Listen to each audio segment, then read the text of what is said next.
of all the characters introduced in 1986's The Transformers the movie, none have had a larger presence in future iterations of the brand than Arcee, which is why it isn't shocking that when the Robots in Disguise returned to the big screen in 2007, that she was on the short list of characters to be included in the film. Only to sadly be cut, but late enough that we still got a toy based on her concept art. 2 years later in the sequel, Revenge of the Fallen, we then got these three motorcycle ladies, who really didn't do anything other than be in the background, and were in the film called Arcees, in plural. These characters do basically nothing in the movie, which I think is because of the writer's strike that happened the year beforehand. According to the tie-in comics from IDW, these three are the concept Arcee from the '07 line, captured by the Decepticons and torn apart into three smaller bots, connected with a hive mind, and given the names of the three most iconic female characters of the time, Arcee, Alita 1, and Chromia. Honestly, I don't think these three were meant to be these characters in any way. They seem to have been made just for the idea of this combined mode that wasn't even in the film. And because of that writer's strike, they didn't get to finish giving them a purpose in the story, and were just given the names of marketable characters because Hasbro was still going to make toys of them. At least that's what I think. Fast forward to 2018, and we get the Bumblebee spin-off / prequel movie, and it had that opening scene that was thrown in at the last second, featuring Arcee, and many other characters that had never been in the films before, plus returning ones redesigned to look more G1-like and very boring.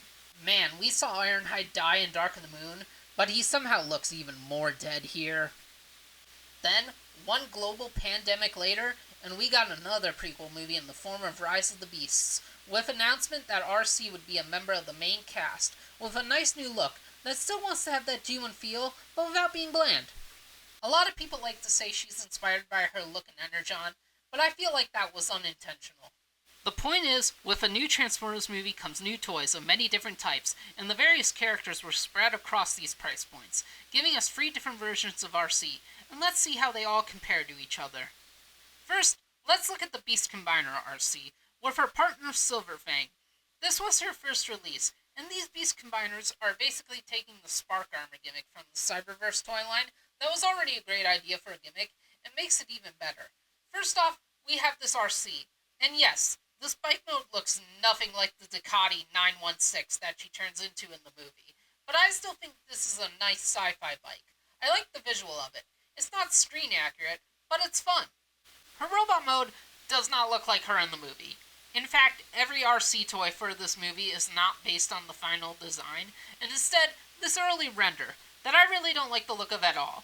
And this figure doesn't even really look like that either. It makes a lot of embellishments because it needs to support the weight of Silverfang. Looking at Silverfang, he's just a white wolf robot. He doesn't really do anything other than just look cool. Definitely looks better than Bumblebee's animal friend. He has a joint in his neck to look to the right, but it doesn't really move that much. His tail and the top of his head come off to make some weapons for Arcee, and the rest of the body is used for the beast combining gimmick. You take the body, slap it over the head of the robot, take the silver spine piece and fold it down, revealing the combined head and giving her some giant shoulder pads. She is looking silly, but in the best way. When I first got these Beast Combiners, I thought Primal was the best one, but the more I think about it, the more I want to give it to her. The white of the Beast armor blends into her design very smoothly, which isn't too shocking because white already was part of her normal color scheme. She has better proportions than Primal, and Bumblebee's chest shape pushes the combined chest away from the body, making the armor just want to fold back into the beast mode. The new head is pretty fun, really playing into the wolf fusion look. She's a fun take on the gimmick, and if that sounds fun to you, you may want to give it a try. Moving on to the Studio Series Core Class Arcee, and this one has a bike mode that looks close to the real thing, which would be cool if it could stay up at all. Could they have not given her a kickstand, or made her wheels big enough to stabilize her, like every other bike Transformer ever made? In her robot mode, she looks okay.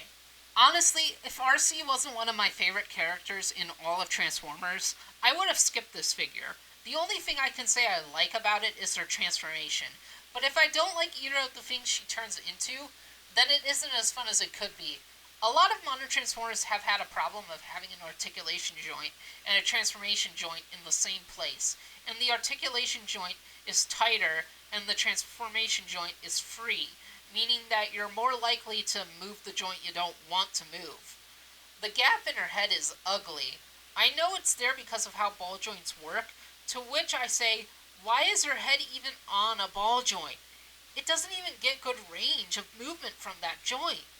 I hate that her thighs are painted red instead of molded, and her wheels just get in the way. The front wheel and the windshield are just dangling off of this rod sticking out of her butt. And it would be fine if it just tabbed in somewhere, but apparently she needed her waist swivel so much. Her back wheel splits in half and rests on her heels, and makes her knees pointless. She only has knees because they're a part of her transformation. But hey, she can do that wheel feet thing that was in the movie for like 5 seconds. Looks nothing like it did in the movie, and can't stand at it. Hooray! The only plus to this toy is a good bike mode, and it is in scale with other figures, if you really care about scale. Alright, now let's look at the last Arcee, and the best Arcee from the Beast Weaponizer series. Her bike mode may not look as real as the Studio series, but it still looks pretty decent, even if the chest and arms are clearly visible on the top. The transformation is almost the same as the Studio series, and once you've done it, you have this nice looking robot mode.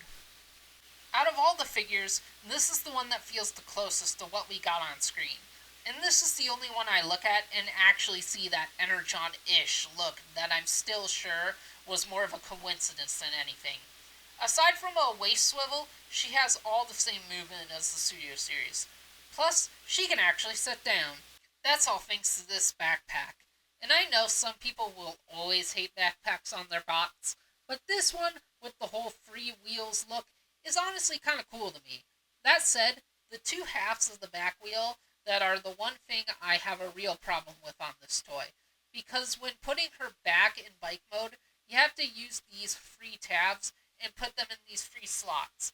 Well, that makes sense, but for some reason, one of the free is bigger than the others, and it's really hard to know which one that is, and get it lined up properly. Also, she has a cat.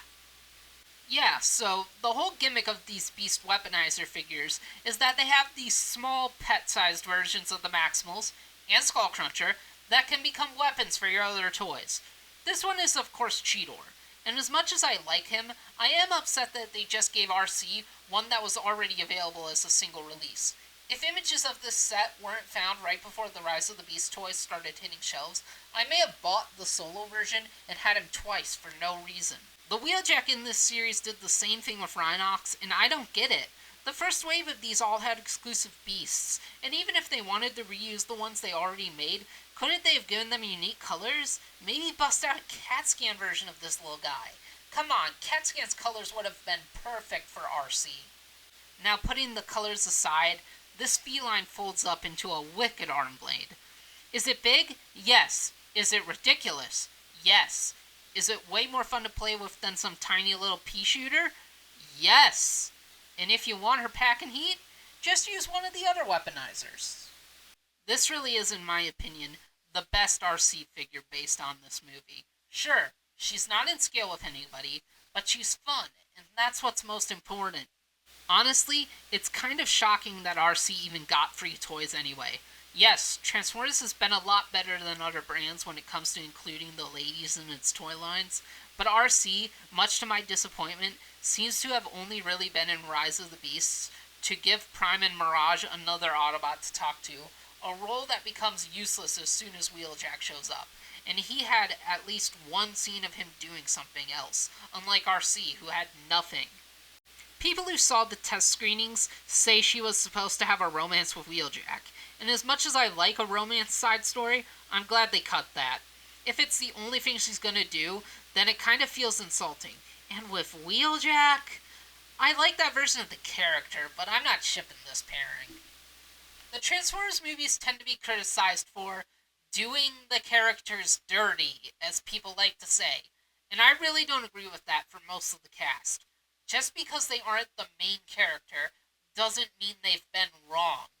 That said, if there is any character out of all the ones that have gone to appear in these films, that truly, in any way, was 100% done dirty, it was Megatron's crew in The Last Knight. Why? Oh, why did we have to kill off Nitro Zeus? He had so little screen time, yet was one of the best Decepticons ever. He had 100 times the personality of these two cliffjumper killing lamos that all the anti-Movieverse fans keep trying to pretend are cool. Why did we have to lose him? Why? But after them, it is sadly Arcee. A lot of fans who hate the movies keep trying to say that Bumblebee and Rise of the Beasts are a reboot, despite the people who actually make the things saying in every interview that they aren't rebooting anything. And I don't want a reboot, but I do want a retcon. I want them to say that this Arcee right here is not the same woman that got turned into that unfinished concept hive mind trio, died at the end of the movie thing. Because this new Arcee was a letdown of a take on her, but future movies can take what she is and turn it into a great one that could hopefully be in many movies and give one of the most beloved Transformers who debuted in the original TF movie the return to the silver screen she truly deserves.